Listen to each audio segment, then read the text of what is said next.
아멘. 오늘 말씀 큐티인에서는 제목을 하늘에 있는 시민권이라고 잡고 있습니다. 하늘에 있는 시민권. 저 이 정도까지 목소리가 안 나올 줄 몰랐는데요. 죄송합니다. 네.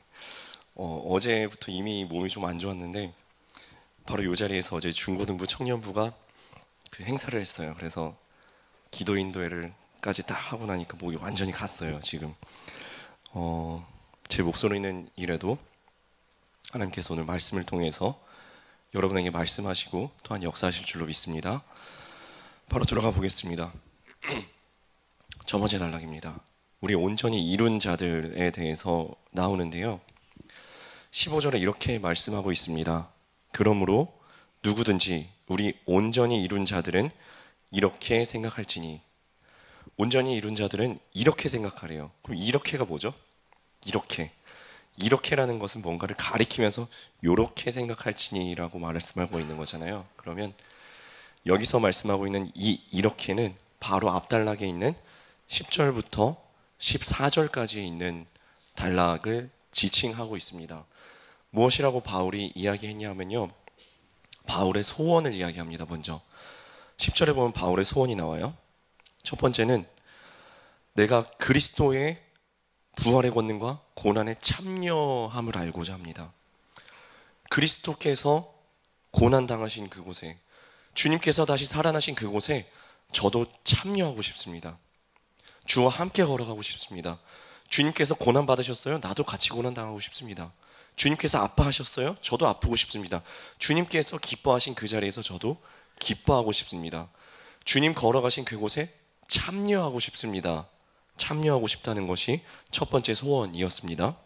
두 번째 소원은 참여하는데 좋은 것만 참여하는 것이 아니에요. 그의 죽으심을 본받고 싶습니다. 10절 끝에 나오죠. 그의 죽으심을 본받아. 그럼 죽고 끝나겠다는 이야기인가요? 아닙니다. 세 번째로 넘어갑니다. 11절 끝에 보세요. 죽은 자 가운데서 부활에 이르려 하나니. 자, 여기서 정확하게 나옵니다. 바울의 소원은 예수님의 걸어가시는 그 모든 삶에, 아니 예수님의 삶과 죽음과 부활에 참여하는 것이었습니다. 주와 함께 죽는 것이었습니다. 주와 함께 사는 것이었습니다. 주와 함께 죽고 주와 함께 사는 것, 그것이 바울의 소원이었습니다. 그런데 이 바울의 소망이 다 이루어졌다고 했나요? 아니면 이루어지지 않았다고 했나요? 12절부터 답이 나옵니다. 나는 이미 얻었다 함도 아닙니다. 나는 얻은 것이 아닙니다. 다 이룬 것도 아닙니다. 온전히 붙잡은 것도 아닙니다. 그래요, 내가 여기까지 먼 길을 달려왔습니다. 많은 것을 행한 것도 맞아요. 그런데 지금까지 걸어온 이 뒤에 성취한 것, 이룬 것, 내가 고난당한 것, 많은 것을 쌓아온 것, 사람들을 길러낸 것, 주와 함께 눈물을 흘렸던 그 모든 것들, 내 성취들은 다 잊어버렸습니다. 뒤의 것은 다 잊어버리고 오직 표대를 향하여 지금도 하나님께서 부르심의 상을 준비하시고 부르시는 주님의 부르심을 앞에 두고 표대를 향하여 나는 지금도 달려가고 있을 뿐입니다. 나는 지금도 달려갑니다. 이것을 15절에 이렇게 생각할지니라고 이야기한 겁니다. 방금 전에 제가 이야기한 것처럼 바울의 말씀입니다. 방금 전에 저의 소원이 주님께 참여하여서 주와 함께 죽고 주와 함께 사는 것이 내 소원인데 나는 다 이루지 못했다고. 얻은 것도 아니고 이룬 것도 아니고 다 성취한 것도 아니고 오직 지금도 달려가고 있을 뿐이라고. 여러분들 다 그렇게 생각해야 된다고 이야기하고 있는 것입니다. 이렇게 생각해야 한다고요. 이것이 바울의 겸손이었고 바울이 저희들에게 지금도 권면하고 있는 겸손입니다. 우리 주님 앞에 겸손해야 한다는 겁니다. 아니, 우리가 온전함을 바란다면, 온전함이 우리 안에 심겨졌다면, 우리가 온전함을 붙잡고 있다면 오히려 더욱더 겸손해야 한다는 것입니다. 16절 볼까요? 오직 우리가 어디까지 이르렀든지 그대로 행할 것이라. 이 말씀은 우리가 현재 서 있는 자리가 다 다르다는 겁니다. 우리 믿음이 전혀 없던 출발점부터 신앙을 시작했다면 어떤 분은 좀 멀리 가고 어떤 분은 아직 한 걸음밖에 못 갔다는 겁니다. 어떤 분은 아직 출발점에 서 있을 뿐이고, 어떤 분은 100m를 갔고, 어떤 분은 주님께로 100km를 갔고, 어떤 분은 주님께로 1만 km를 갔을 수도 있다는 겁니다. 그런데 지금 출발점에, 신앙의 출발점에 오늘 이제 믿기 시작했든지 또는 주님께로 1만 km나 가까이 갔든지 간에 어디에 이르렀든지 지금까지 지나온 것은 자랑할 것이 아니라 다 잊어버리고 현재 위치에서 주님 보고 다름질해야 한다는 겁니다. 현재 위치에서 주님을 보고서 달려나가야 한다는 것입니다. 옆에 사람, 나보다 앞에 있는 사람과 비교하는 것도 아니고 옆에 있는 사람, 뒤에 있는 사람과 비교하는 것도 아니고 오직 주님만 표대로 바라보고 주님의 부르심, 그 부르심의 상을 향하여서 오늘도 달려나가야 한다고. 오직 우리가 어디까지 이르렀든지 그 현 위치에서 그대로 걸어나갑시다. 그대로 걸어나갑시다. 이것을 복음서에서는 이렇게 표현합니다. 무익한 종이 지금까지 했던 모든 것은 마땅히 해야 할 것을 했을 뿐입니다. 무익한 종이 마땅히 해야 할 것을 했을 뿐입니다. 그래서 잊어버렸습니다. 이미 성취한 것, 많은 것을 했다고 생각할지라도 자랑하지 않겠다는 것입니다. 잘난 척하지 않겠다는 것입니다. 왜냐하면 내 목표점은 누구랑 비교해서 쟤보다 좀 잘하고 저 뒤에 있는 누구보다 잘하고 쟤는 따라잡고 하는 경주가 믿음의 경주가 아니라는 것입니다. 믿음의 경주는 오직 표대 대신 예수 그리스도를 향하여서 지금도 달려나가고 있는 믿음의 경주이기 때문에 우리는 겸손할 수밖에 없습니다. 나는 온전히 이룬 것이 아닙니다. 온전히 얻은 것도 아닙니다. 온전히 붙잡은 것도 아닙니다. 오직 달려갈 뿐입니다. 표대를 향하여 달려갈 뿐입니다. 목사님 근데 약간 이상해요. 방금 전에 15절에 보니까 온전히 이룬 자들이라는 얘기는 그럼 무슨 얘기예요? 온전히 이룬 자들? 이거는 우리 시간관에서 이야기하는 것이 아니고 하나님의 시간관에서 말씀하고 있는 것입니다. 내 능력과 내 시계를 봤을 때는 아직 이루지 못하였고 아직 더 달려나가야 하는 현재입니다. 하나님은 알파와 오메가, 처음과 나중이세요. 그래서 하나님께는 이미 성취되는 확정된 미래입니다. 그래서 하나님은 우리에게 구원을 이미 너희에게 주셨다고 말씀을 하시는 거예요. 이미 너희 가운데 하나님의 나라가 이루어졌다라고 하나님은 충분히 말씀하실 수 있는 겁니다. 그것이 하나님의 시간관입니다.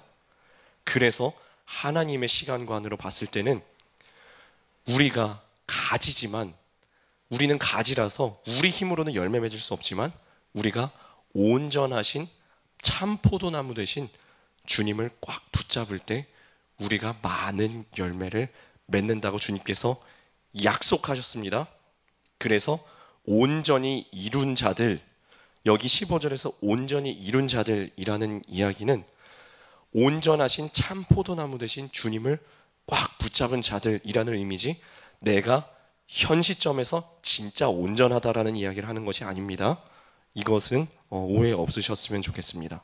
가지가 온전한 게 아니라 포도나무가 온전합니다. 그런데 나는 부족하지만 역설적으로 우리 주님께서 온전하시고 우리 주님께서 시작하셨고 우리 가운데 그리스도께서 선한 일을 시작하신 주님께서 그리스도의 날까지 완성하실 것이기 때문에 우리가 온전한 자라고 불릴 수도 있는 겁니다. 주님께서는 불러주실 수 있다는 겁니다. 온전한 자라고 하나님께서 불러주시는 것입니다. 그래서 16절에 아까 어디까지 이르렀든지 현 시점에서 그대로 행할 것이니라 했죠. 어디까지 이르렀든지 그대로 행할 것이니라. 겸손하게 한 걸음씩 주님께로 오늘도 딱 한 걸음만, 오늘도 딱 한 걸음만 주님께로 가까이 걸어가는, 달려나가는 저희들 다 되시기를 주님의 이름으로 축원합니다. 적용 질문 드립니다. 내 믿음은 유아기, 유년기, 청소년기, 청년기, 장년기 중 어디까지 자랐습니까? 믿는 만큼 행하고 있습니까? 라고 물어보고 있습니다. 제가 생각으로는 말이 막 나가는데 입이 못 따라오니까 마음이 급하네요. 저는 이 시점에서 100% 죄인된 저의 모습을 다시 한번 말씀 앞에 비춰보는 시간을 가져보았습니다. 어제 이 말씀을 보면서 오늘 설교를 준비하는데 마음속에 이런 찬양이 흘러나옵니다. 나의 영원하신 기업, 생명보다 귀하다. 나의 갈 길 다 가도록, 다 갈 때까지, 어디까지 이르렀든지 간에 아직 표대를 보고 나아가는 이 발걸음, 나의 갈 길 다 가도록 주여 동행하여 주옵소서. 오늘도 주님께로 가까이 갈 따름입니다. 뒤에 있는 것은 다 잊어버리고 표대를 향하여 주께로 가까이, 주께로 갑니다. 나의 갈 길 다 가는 그때까지 부족한 저를 붙잡아 주셔서 저와 동행하여 주시옵소서. 이 마음의 찬양이 울려 퍼집니다.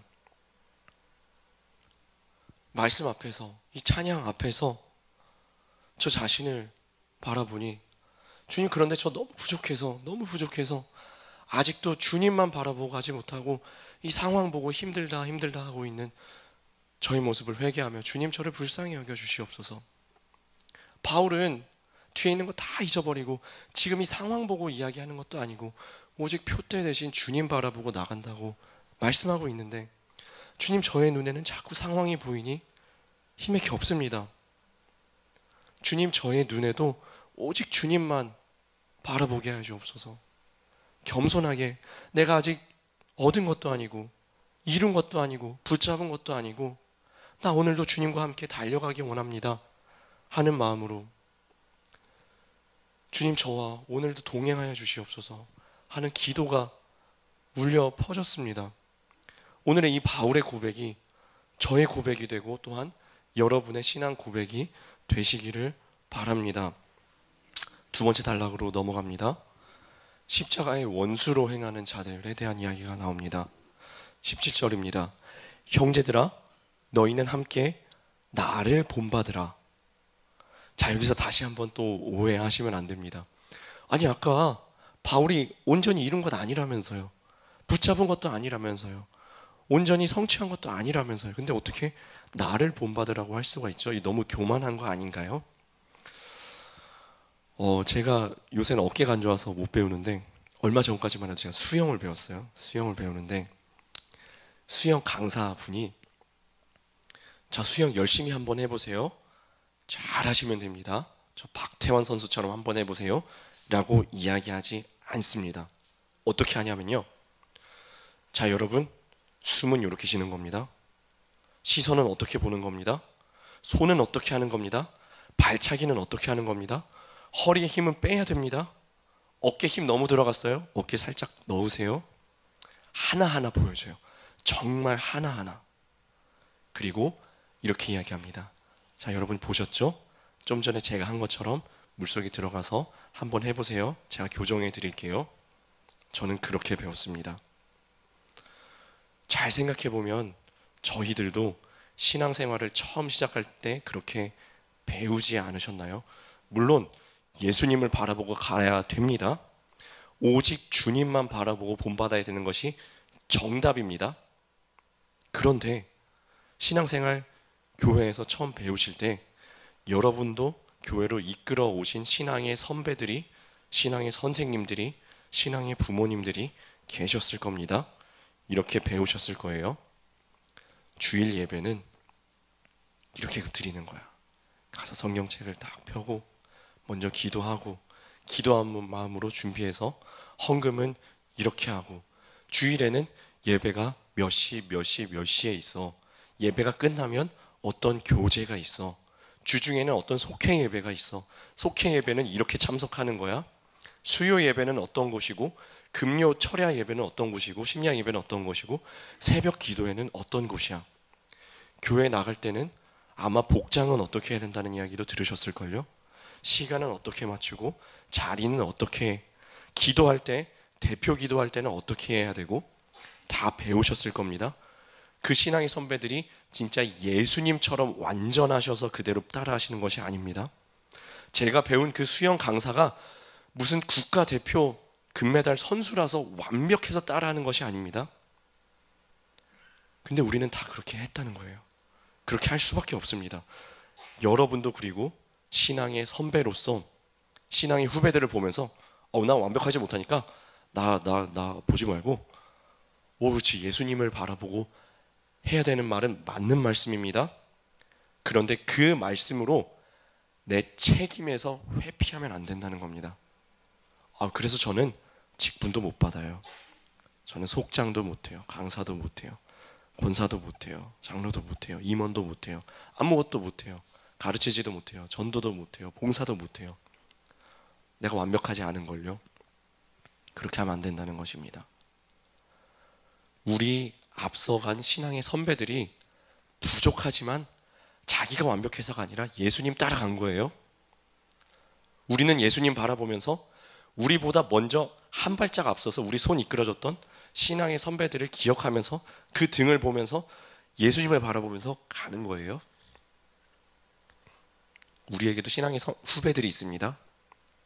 누군가는 우리의 등을 바라보면서 오고 있는 겁니다.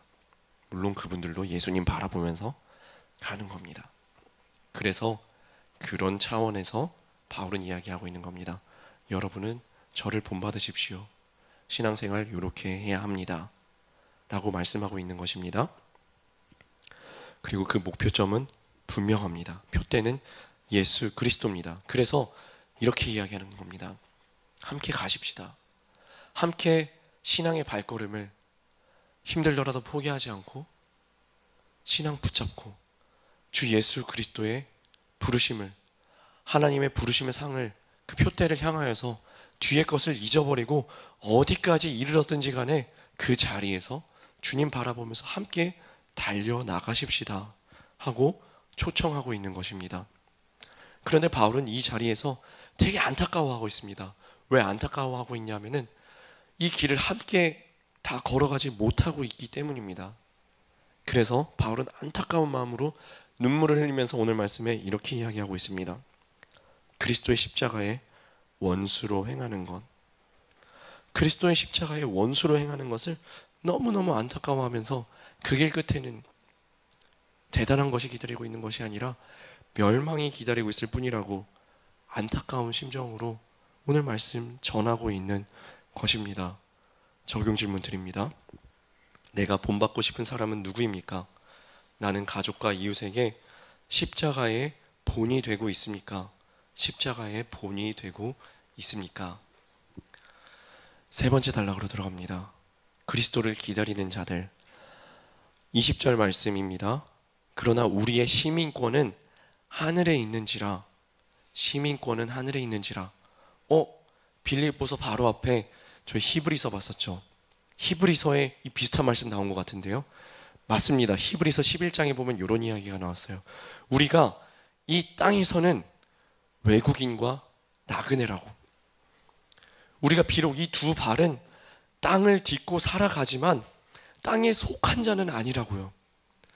우리가 이 땅에서 살아가지만 땅에 속한 자가 아니라 이곳에서는 외국인이고 나그네라고 했었던 것을 기억하실 것입니다. 그럼 우리는 어디에 속한 자입니까? 하늘에 속한 자라는 것입니다. 그러나 우리의 시민권은 하늘에 있는지라. 그러나 우리의 시민권은 하늘에 있는지라. 비록 우리 두 발은 땅을 딛고 살아가지만 우리의 시민권은 하늘에 있는 자로서 우리는 하늘에 속한 자로, 하나님께 속한 자로 살아간다는 것입니다. 이곳에서는 장막에 거하는 자로, 내일은 다시 다 짊어지고 다시 다 챙겨서 등에 짊어지고 걸어가다가 어느 순간 멈췄다가 다시 그 다음날 또 짊어지고 걸어가야 하는 장막에 거하는 나그네로 이 땅에서 살아가지만 언제까지고 나그네인 것은 아니고 우리는 저 천성을 향하여 시민권자로, 주님의 백성으로, 주님의 권속으로, 주님의 가족으로 걸어 나가고 있다는 것입니다. 그러면 이 말씀을, 히브리서에서 있었던 그 말씀을, 오늘 빌립보서에서 있었던 이 말씀을 에베소서에서도 이렇게 전하고 있는데요. 제가 찾아와서 한번 읽어드리겠습니다. 에베소서 2장 19절 말씀입니다. 그러므로 이제부터 너희는 외인도 아니요 나그네도 아니요 오직 성도들과 동일한 시민이요 하나님의 권속이라. 하나님의 권속이라는 것은 하나님의 가족이라는 것입니다. 하나님 나라의 시민권자고 하나님 나라의 가족, 주님의 가족된 여러분, 우리 아직 달려가야 합니다. 우리가 주님께 속한 자, 하나님께 속한 자, 천국 시민권자이지만 아직 완전히 도달한 것은 아닙니다. 바울이 분명히 이야기했죠. 아직 온전히 얻은 것 아니고, 온전히 이룬 것 아니고, 온전히 붙잡은 건 아니라고요. 아직도 온전히 도달한 것은 아닙니다.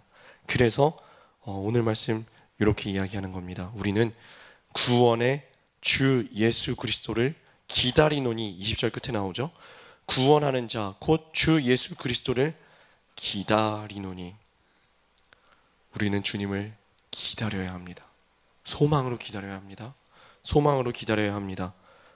오직 주님께서 21절 말씀대로 우리의 낮은 몸을 자기 영광의 몸의 형체와 같이 변하게 하실 것을 소망하면서 기다려야 한다라는 말씀입니다. 오늘 말씀 제가 정말 좋아하는 로마서 8장 말씀의 한 구절로 마무리하고자 합니다. 우리가 소망으로 구원을 얻었음에 보이는 것이 소망이 아니니 보이는 것을 누가 바라리요. 만일 우리가 보이지 않는 것을 바라면 참음으로 기다릴지니라. 마지막 적용 질문 드립니다. 요즘 내가 애타게 기다리는 것은 무엇입니까? 이 세상이 본향인 것처럼 집착하는 것은 무엇입니까? 오늘 말씀 이렇게 마무리하려고 합니다. 바울은 달려가는 삶이었습니다. 마지막 순간까지 달려가는 삶이었습니다. 그래서 마지막 순간에 이렇게 고백할 수 있었던 것입니다. 나는 선한 싸움을 끝까지 다 싸웠습니다. 나는 달려갈 길을 마지막까지 마쳤습니다. 이제 후로는 주님께서 나를 위하여 의의 면류관을 마련하고 계십니다. 바울이 이렇게 고백할 수 있었던 그 마지막 순간까지 바울이 걸어갔었던, 또 이름 없는 수많은 신앙의 선배들이 우리보다 앞서서 걸어갔었던 그 믿음의 길을 우리도 오직 주님 표대 되신 주님의 부르심 바라보며 오늘도 달려가시는 하루 되시기를 주님의 이름으로 축원합니다.